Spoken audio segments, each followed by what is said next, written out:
Hello students, आज हम राष्ट्रीय आय को मापने के अंदर जो कठिनाइयाँ आ रही है उन कठिनाइयों को डिस्कस करेंगे। तो इसमें सबसे पहले हमें ये पता होना चाहिए कि भी नेशनल इनकम होती क्या है। तो नेशनल इनकम से अभिप्राय किसी भी देश के अंदर एक साल के अंदर अंतिम वस्तुओं और सेवाओं का जो प्रोडक्शन किया जाता है उस प्रोडक्शन का जो मूल्य होता है, उस मूल्य के अंदर अगर हम विदेशों से शुद्ध साधन आय जोड़ दें तो वो एक देश की नेशनल इनकम या राष्ट्रीय आय कहलाती है। और अगर हम इसको दूसरे शब्दों में कहें तो एक देश के सामान्य निवासियों द्वारा एक साल में जितने मूल्य की वस्तुओं और सेवाओं का प्रोडक्शन किया जाता है उसे हम राष्ट्रीय आय कहते हैं। अब दूसरा होता है कि नेशनल इनकम जो होती है उसकी इम्पोर्टेंस क्या है। तो किसी भी देश के लिए राष्ट्रीय आय जो होती है एक बहुत ही महत्वपूर्ण कॉन्सेप्ट होता है, क्योंकि राष्ट्रीय आय के द्वारा एक देश के विकास के स्तर का पता चलता है, एक देश की आर्थिक स्थिति के बारे में अनुमान लगाया जाता है। इसके अलावा किसी भी देश के अंदर जो है निवेश का स्तर क्या है, बचत का स्तर क्या है, आर्थिक समृद्धि की दर क्या है, इन सभी के बारे में जो जानकारी मिलती है वो नेशनल इनकम से ही मिलती है। तो इस प्रकार नेशनल इनकम जो होता है वो काफ़ी महत्वपूर्ण कॉन्सेप्ट होता है। इसका जो मेजरमेंट होता है वो भी काफ़ी महत्वपूर्ण रहता है। तो जब हम नेशनल इनकम को काउंट करते हैं तो उसमें कौन कौन सी कठिनाइयाँ आती है वो आज हम डिस्कस करेंगे। Difficulties in measurement of national income, इसकी जो कठिनाइयाँ हैं इनको हम दो भागों में बांट सकते हैं। पहली है सैद्धांतिक कठिनाइयाँ और दूसरी है व्यवहारिक कठिनाइयाँ। तो हम इनको बारी बारी से डिस्कस करेंगे। पहले देखते हैं सैद्धांतिक कठिनाइयाँ कौन कौन सी आती है। तो सैद्धांतिक कठिनाइयों के अंदर सबसे पहला जो है वो कठिनाई होती है कि मध्यवर्ती और अंतिम वस्तुओं में अंतर करना काफ़ी मुश्किल होता है, क्योंकि कई बार कुछ वस्तुएं जो होती है उन वस्तुओं का ये पता नहीं चल पाता कि इनमें से कौन सी अंतिम वस्तु और कौन सी मध्यवर्ती वस्तु है। और जब हम राष्ट्रीय आय की गणना करते हैं तो उस समय जो है केवल अंतिम वस्तुओं के मूल्यों को शामिल किया जाता है। तो ऐसे में जब इतने बड़े स्तर के ऊपर वस्तुओं की काउंटिंग की जाती है, गणना की जाती है, तो उसमें इस बात की संभावना रहती है कि जो मध्यवर्ती वस्तुएं होती है उनको भी कई बार जो अंतिम वस्तु मान करके राष्ट्रीय आय में जोड़ दिया जाता है। तो इससे जो दोहरी गणना की समस्या पैदा हो जाती है। तो पहली कठिनाई आती है मध्यवर्ती और अंतिम वस्तुओं के अंदर जो डिफरेंस है वो काफ़ी मुश्किल होता है। दूसरा होता है कीमतों में लगातार उतार चढ़ाव की समस्या आती रहती है। देखिए, जब किसी वस्तु का प्रोडक्शन किया जाता है उस समय वस्तु की कीमत अलग होती है, और जब वस्तु बाजार में बिकती है उपभोक्ता तक जाती है उस समय उसकी कीमत अलग हो जाती है। तो इस प्रकार कौन सी कीमत ली जाए? क्या जिस समय वस्तु का प्रोडक्शन किया था उस समय वस्तुओं की और सेवाओं की कीमतों को लिया जाए, या जिस समय वो वस्तुएं बिक रही है उस समय की कीमत को काउंट किया जाए? तो इस प्रकार कीमत संबंधी डिसीजन लेना भी काफ़ी मुश्किल हो जाता है, क्योंकि जैसे जैसे कीमतों में परिवर्तन आता है राष्ट्रीय आय भी उसी के अनुसार जो परिवर्तित होती रहती है। तो कीमतों में जो लगातार उतार चढ़ाव होता है वो भी जो है राष्ट्रीय आय की गणना करने में जो एक समस्या पैदा करता है। इसके बाद है राष्ट्रीय आय में सब उपभोग सेवाओं का मूल्य शामिल नहीं किया जाता। तो बहुत सारी ऐसी सेवाएं होती है जिन सेवाओं का हम अपने लिए ही प्रयोग करते हैं। जैसे एक डॉक्टर है, अगर वो हॉस्पिटल के अंदर काम करता है, किसी मरीज का ट्रीटमेंट करता है तो बदले में उसको प्रतिफल मिलता है। लेकिन वही डॉक्टर जब अपने घर के ऊपर सेम ट्रीटमेंट करता है अपनी फैमिली के सदस्यों के ऊपर, तो उसके जो प्रतिफल है उसको राष्ट्रीय आय में शामिल नहीं किया जाता। इसी प्रकार से एक गृहिणी है, सुबह से लेकर के शाम तक अपने घर पर कार्य करती है, उसकी जो सेवाओं का प्रतिफल है वो कुछ नहीं माना जाता राष्ट्रीय आय के अंदर। लेकिन अगर वही गृहिणी दूसरों के घरों के अंदर सेवा का वही सेम कार्य करने के लिए जाती है तो उस समय जो है उसकी सेवाओं का जो प्रतिफल मिलता है उसको राष्ट्रीय आय में शामिल किया जाता है। तो ये बड़ी विडंबना की बात है कि बहुत सारी सेवाएं जिनका हम अपने लिए उपभोग करते हैं, एक्चुअल में वो भी जो प्रोडक्शन का पार्ट है, उत्पादन तो उन सेवाओं के परिणाम स्वरूप भी हो रहा है, लेकिन उन सेवाओं के मूल्यों को राष्ट्रीय आय में शामिल नहीं किया जाता। एक है दोहरी गणना की समस्या। ये हम पहले डिस्कस कर चुके हैं कि दोहरी गणना की समस्या जो होती है जिसके अंदर एक वस्तु जो होती है उसका मूल्य राष्ट्रीय आय में एक से अधिक बार हो जाता है। और ऐसा जो अपना पहला पॉइंट है कि अंतिम और मध्यवर्ती वस्तुएं जो होती है उनमें डिफरेंस करना मुश्किल हो जाता है।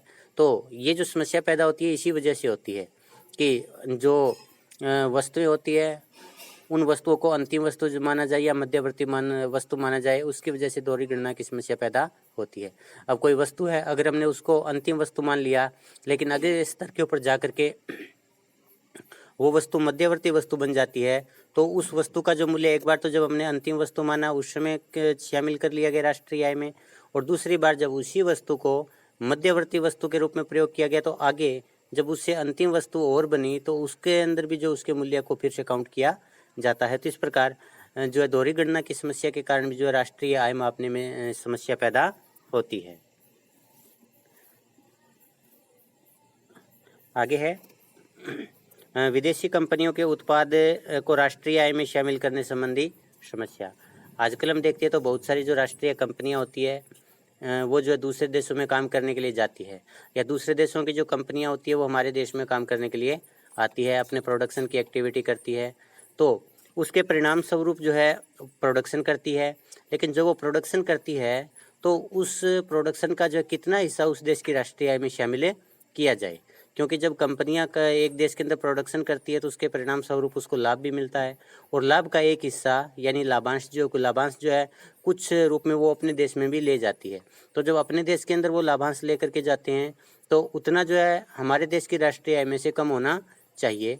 तो इस प्रकार जो अंतर्राष्ट्रीय कंपनियां होती है, जो विदेशी कंपनियां होती है, उनके प्रोडक्शन से संबंधित जब राष्ट्रीय आय की गणना की जाती है तो उस समय ये समस्या पैदा होती है कि उनकी आय का कितना हिस्सा उस देश के अंदर रहेगा, कितना हिस्सा जो है उस आय का जो है लाभांश के रूप में अन्य देशों में जाएगा। तो इस वजह से जो है राष्ट्रीय आय को मापने में कठिनाइयाँ आती है। एक होता है मूल्य ह्रास का अनुमान लगाना मुश्किल होता है। जब हम राष्ट्रीय आय की गणना करते हैं, शुद्ध उत्पाद निकालते हैं, तो शुद्ध उत्पाद निकालते समय हमें मूल्य ह्रास जो है सकल घरेलू उत्पाद या सकल राष्ट्रीय आय है उसमें से माइनस करना पड़ता है, निकालना पड़ता है। लेकिन जब प्रोडक्शन किया जाता है तो उस प्रोडक्शन के परिणाम स्वरूप उन संपत्तियों के मूल्यों में कितनी कमी आई है, इसकी गणना करने के लिए कोई स्टैंडर्ड का फार्मूला नहीं है, कोई सिद्धांत नहीं है। तो जब तक हम मूल्य ह्रास का सही अनुमान नहीं लगा पाएंगे तो हम जो है शुद्ध राष्ट्रीय आय ठीक ढंग से काउंट नहीं कर पाएंगे। तो मूल्य ह्रास जो होता है वो निकालना मुश्किल होता है, क्योंकि परिसंपत्तियां जो होती है एक्चुअल के अंदर वास्तव में उनके मूल्य में कितनी गिरावट आई है इसको जो काउंट करने के लिए हमारे पास में कोई वैज्ञानिक फार्मूला नहीं है, जिसकी वजह से ये समस्या जो है आती है। इसके बाद पर्यावरण ह्रास का मूल्य राष्ट्रीय आय में समायोजित नहीं किया जाता।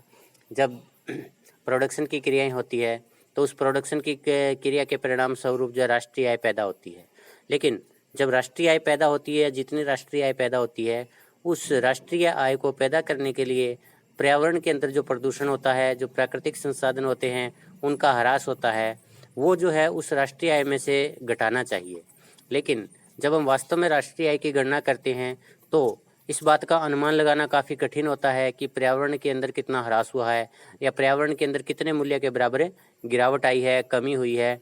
तो जब तक हम पर्यावरण के अंदर होने वाली गिरावट का सही अनुमान नहीं लगा सकते तब तक हम जो है सही राष्ट्रीय आय की कैलकुलेशन नहीं कर सकते।